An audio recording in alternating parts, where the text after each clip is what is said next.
Hello everyone, कैसे हैं आप सब। तो देखिए, आपका स्वागत है एक बार फिर से हमारे YouTube channel law study with Manoj Kaushik में।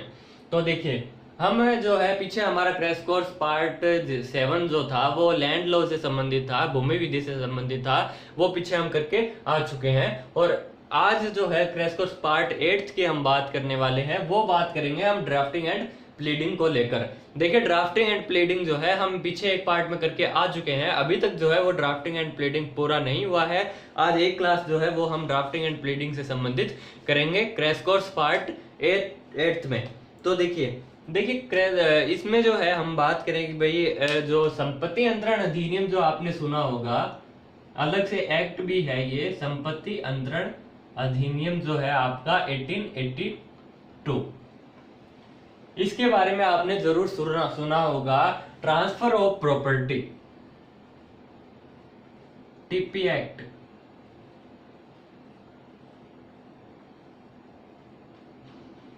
ये आपने सुना होगा। देखिए, टीपी एक्ट में जो है कई क्वेश्चंस है वो जो है ड्राफ्टिंग एंड प्लीडिंग में इंक्लूड किए गए हैं, उनकी आज हम बात कर लेते हैं। कुछ क्वेश्चन है फ्रेंड्स, इसमें जो है फर्स्ट क्वेश्चन आप देखिए, दिखाई नहीं दे रहा होगा, इसको थोड़ा पास में लिख देता हूं, 1882। तो देखिए, ड्राफ्टिंग एंड प्लीडिंग में जो है हम एक क्वेश्चन देखते हैं आपके पास, वेरी मोस्ट इंपॉर्टेंट क्वेश्चन जो है, दान क्या होता है, व्हाट इज गिफ्ट।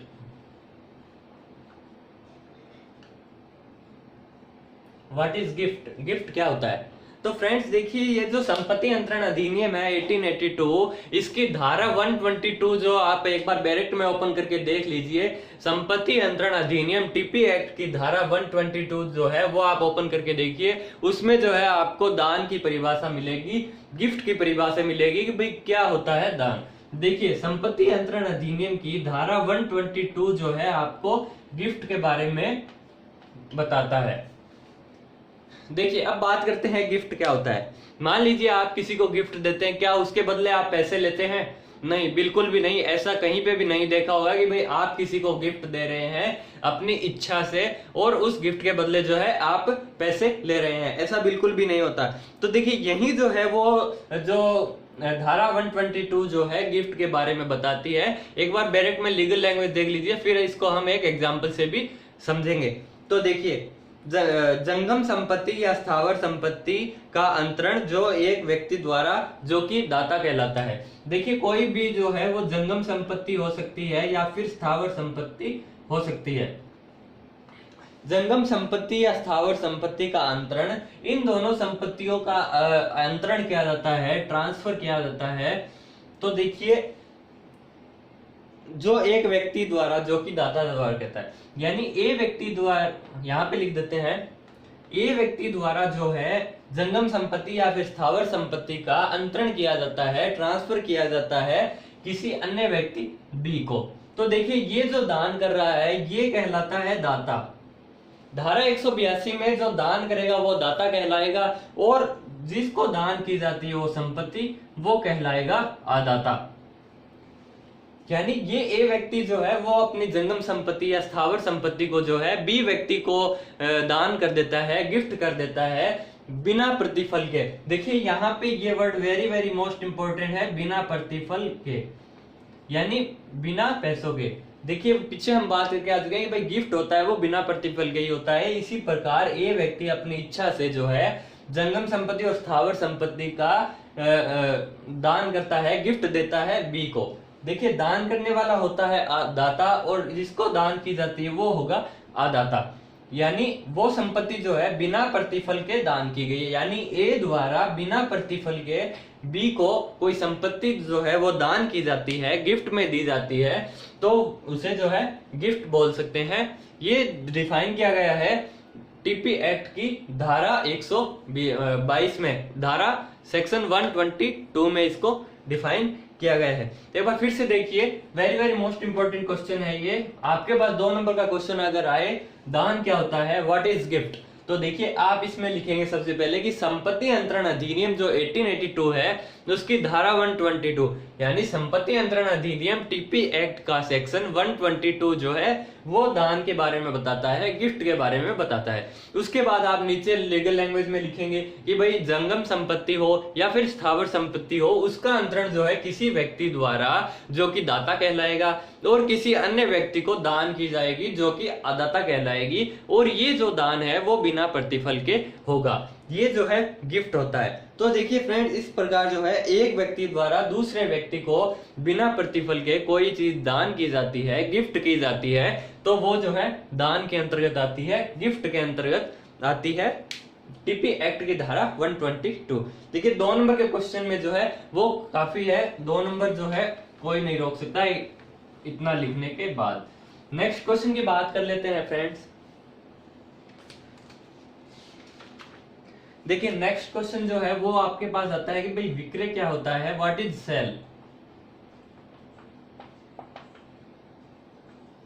ये भी इंपॉर्टेंट क्वेश्चन है। देखिए हमारे क्रैश कोर्स में जो क्वेश्चन करवाए जा रहे हैं वो इंपॉर्टेंट क्वेश्चन है, प्लीज इनको सीरियस लीजिए। एग्जाम पॉइंट ऑफ व्यू से जो है ये काफी इंपॉर्टेंट है, काफी आपकी हेल्प यहाँ पे करेंगे। तो देखिए विक्रय जो शब्द है, देखिए कोई भी क्वेश्चन कराने से पहले जो है मैं जो है उस क्वेश्चन की जो है जो वर्ड दिया गया है वो कौन सी धारा में दिया गया है, हर क्वेश्चन की जो धारा है यहाँ पे आपको बताता जा रहा हूं, प्लीज इसको जो है सीरियस लेते जाएं।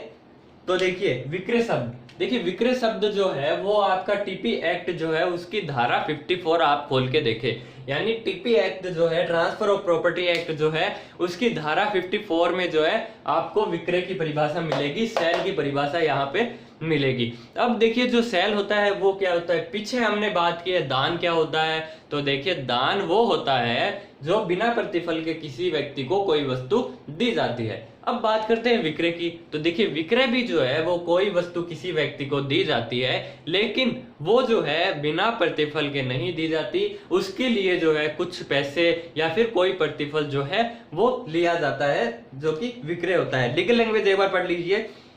कीमत के बदले कोई चीज दी जाती है या देने का वचन दिया जाता है या वो चीज दे दी जाती है, तो वो जो है विक्रय किया गया है। यानी ए व्यक्ति जो है ये जो है बी व्यक्ति को कोई वस्तु जो है वो देता है और उस वस्तु देने के एवज में जो है कुछ पैसे लेता है, यानी कीमत लेता है। यानी ए जो है वो कोई वस्तु बी को देता है, लेकिन उस वस्तु के एवज में बदले में जो है बी ए को कोई पैसे देता है, कीमत देता है, तो यहाँ पे जो है ये माना जाएगा कि भाई इस व्यक्ति ए व्यक्ति ने जो वस्तु जो है वो विक्रय की है, ना कि गिफ्ट की है। ये है आपका विक्रय क्या होता है, सेल क्या होता है। नेक्स्ट क्वेश्चन देख लेते हैं। देखिए नेक्स्ट क्वेश्चन आपके पास आता है वसीयत क्या होता है, व्हाट इज विल।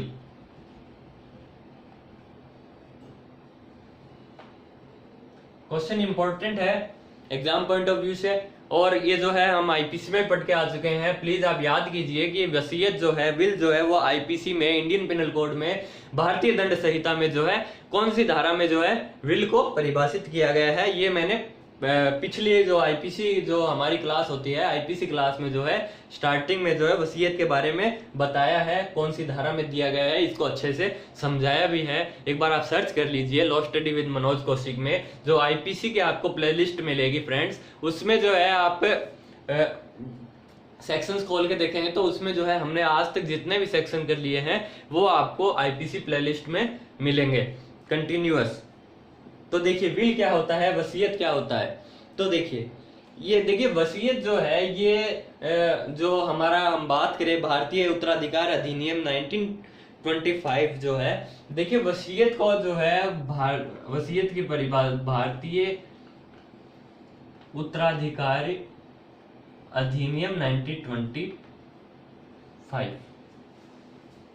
देखिए ये जो एक्ट है, ये जो अधिनियम है, इसकी धारा 2J में जो है आपको वसीयत क्या होता है इसके बारे में भी बताया जाता है। ये वसीयत जो है किस प्रकार प्रभावी होगी ये भी बताया गया है भारतीय उत्तराधिकारी अधिनियम 1925 की धारा 2J में आपको बताया गया है।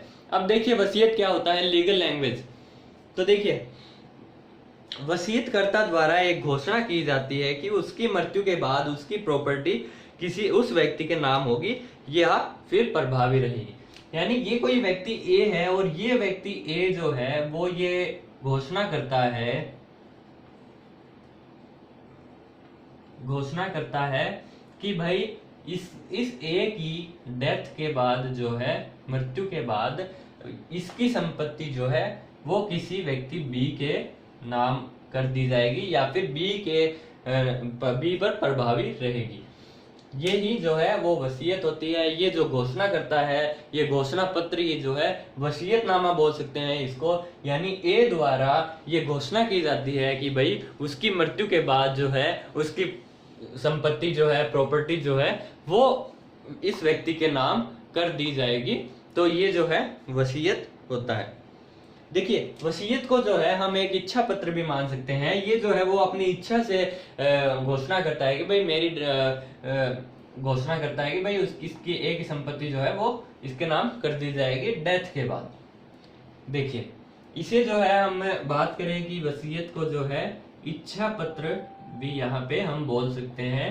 इच्छा पत्र यहाँ पे बोला जा सकता है वसीयत को। नेक्स्ट क्वेश्चन बात कर लेते हैं।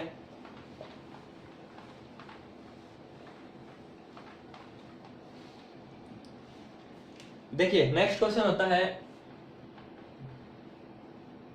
बंधक क्या होता है? What is mortgage? Sorry, important question है। आपको 2 नंबर का क्वेश्चन जो है वो आपको देखने को मिलेगा। तो देखिए, बंधक क्या होता है। देखिए, पहले इसको हम बात करें कि बंधक को जो है वो संपत्ति अंतरण अधिनियम जो है, टीपी एक्ट जो है, उसकी कौन सी धारा में परिभाषित किया गया है। तो देखिए, संपत्ति अंतरण अधिनियम की धारा 58 आप एक्ट में ओपन करके देखिए। धारा 58 जो है वो आपको मॉर्गेज के बारे में बताएगा, बंधक के बारे में आपको बताता है। यानी बंधक जो है वो एक तरह से हम मान सकते हैं कि भाई कोई व्यक्ति जो है किसी से पैसे उधार लेता है और उस उधारी के एवज में जो है वो अपनी कोई प्रॉपर्टी जो है उस व्यक्ति के गिरवी रख देता है, तो उसे जो है उस प्रॉपर्टी को बंधक बना दिया जाता है, बंधक बनाया गया माना जाता है। और वो पैसे जो है उधार पर लिए गए थे उनको वापस करने पर जो है वो प्रॉपर्टी उसे वापस कर दी जाती है। ये होता है बंधक। ये दिया गया है आपको धारा 58 संपत्ति अंतरण अधिनियम टीपी एक्ट में। नेक्स्ट क्वेश्चन बात कर लेते हैं। नेक्स्ट क्वेश्चन फ्रेंड जो है वो नोट करने वाला है, या आप स्क्रीनशॉट ले सकते हैं या फिर आप नोट कर सकते हैं। क्वेश्चन आपके पास ये आता है कि भाई टीपी, देखिए यहाँ पे हटा लेते हैं, स्पेस थोड़ा कम है इसलिए। देखिए, आपके पास क्वेश्चन आता है कि भाई परिवाद और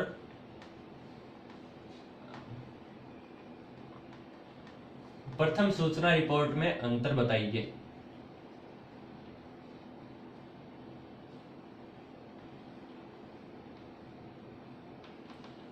difference between complaint and FIR. तो देखिए, एक तरफ कंप्लेंट लिखिए आप और एक तरफ लिखिए आप एफआईआर, जो कि फर्स्ट इंफॉर्मेशन रिपोर्ट होती है।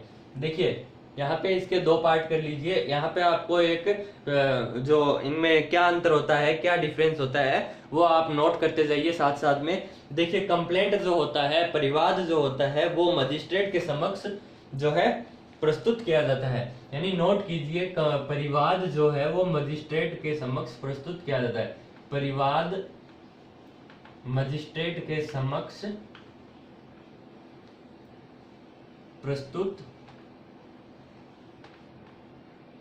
किया जाता है। अब बात कर लेते हैं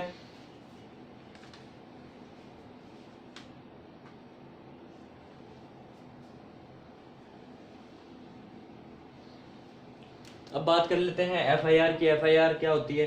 तो देखिए, एफआईआर में लिखिए आप, एफआईआर जो है फर्स्ट इंफॉर्मेशन रिपोर्ट जो है, प्रथम सूचना रिपोर्ट जो है, वो किसी पुलिस अधिकारी के समक्ष प्रस्तुत की जाती है।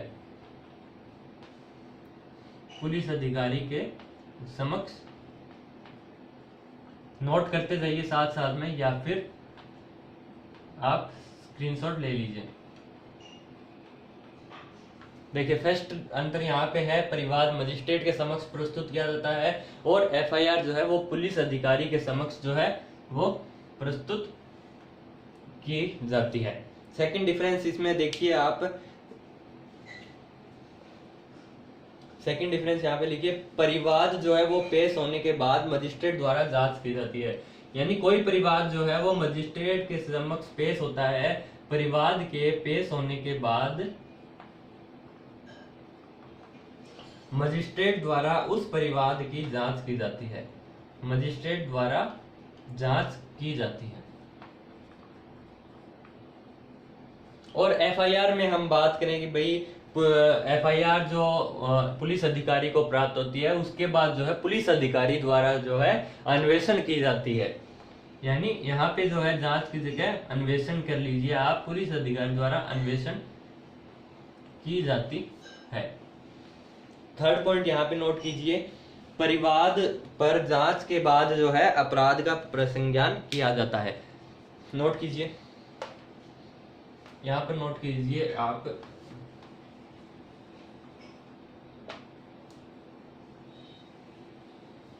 देखिए आप साथ साथ में नोट करते जाए। परिवाद पर जांच के बाद अपराध का प्रसंज्ञान किया जाता है, यानी थर्ड डिफरेंस जो है वहां यहाँ पे ये होगा,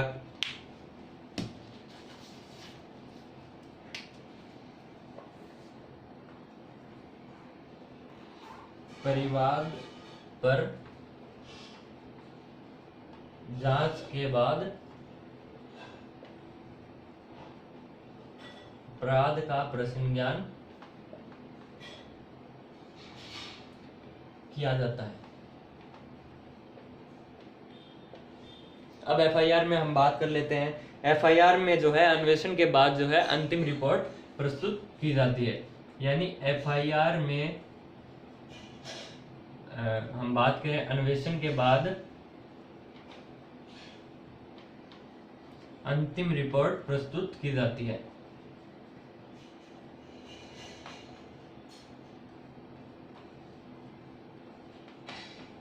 ये यहाँ पे आपको अगर 2 नंबर का क्वेश्चन मिलता है कि भाई परिवाद या फिर प्रथम सूचना रिपोर्ट, कंप्लेंट या फिर एफआईआर में आप डिफरेंस बताएं, तो ये 3 पॉइंट जो मैंने आपको नोट करवाए हैं ये आप जरूर लिखें। यही जो है परिवाद और एफआईआर में जो है मुख्य अंतर जो है डिफाइन कर सकता है। तो देखिए वापस देखिए, परिवाद पर जांच के बाद अपराध का प्रसंज्ञान किया जाता है, एफआईआर में अन्वेषण के बाद अंतिम रिपोर्ट प्रस्तुत की जाती है, परिवाद के पेश होने के बाद मजिस्ट्रेट द्वारा जांच की जाती है, और एफआईआर प्रस्तुत होने के बाद में किसी भी पुलिस अधिकारी द्वारा जो है अन्वेषण किया जाता है। देखिए कंप्लेंट जो है वो मजिस्ट्रेट के समक्ष प्रस्तुत होती है और एफआईआर जो है वो पुलिस अधिकारी के समक्ष प्रस्तुत होती है। आज के क्वेश्चन जो है यहीं पे कंप्लीट होते हैं। ड्राफ्टिंग एंड प्लीडिंग जो हमारा टॉपिक जो सब्जेक्ट है उसके जितने भी क्वेश्चन थे वो हमने कंप्लीट कर लिए हैं।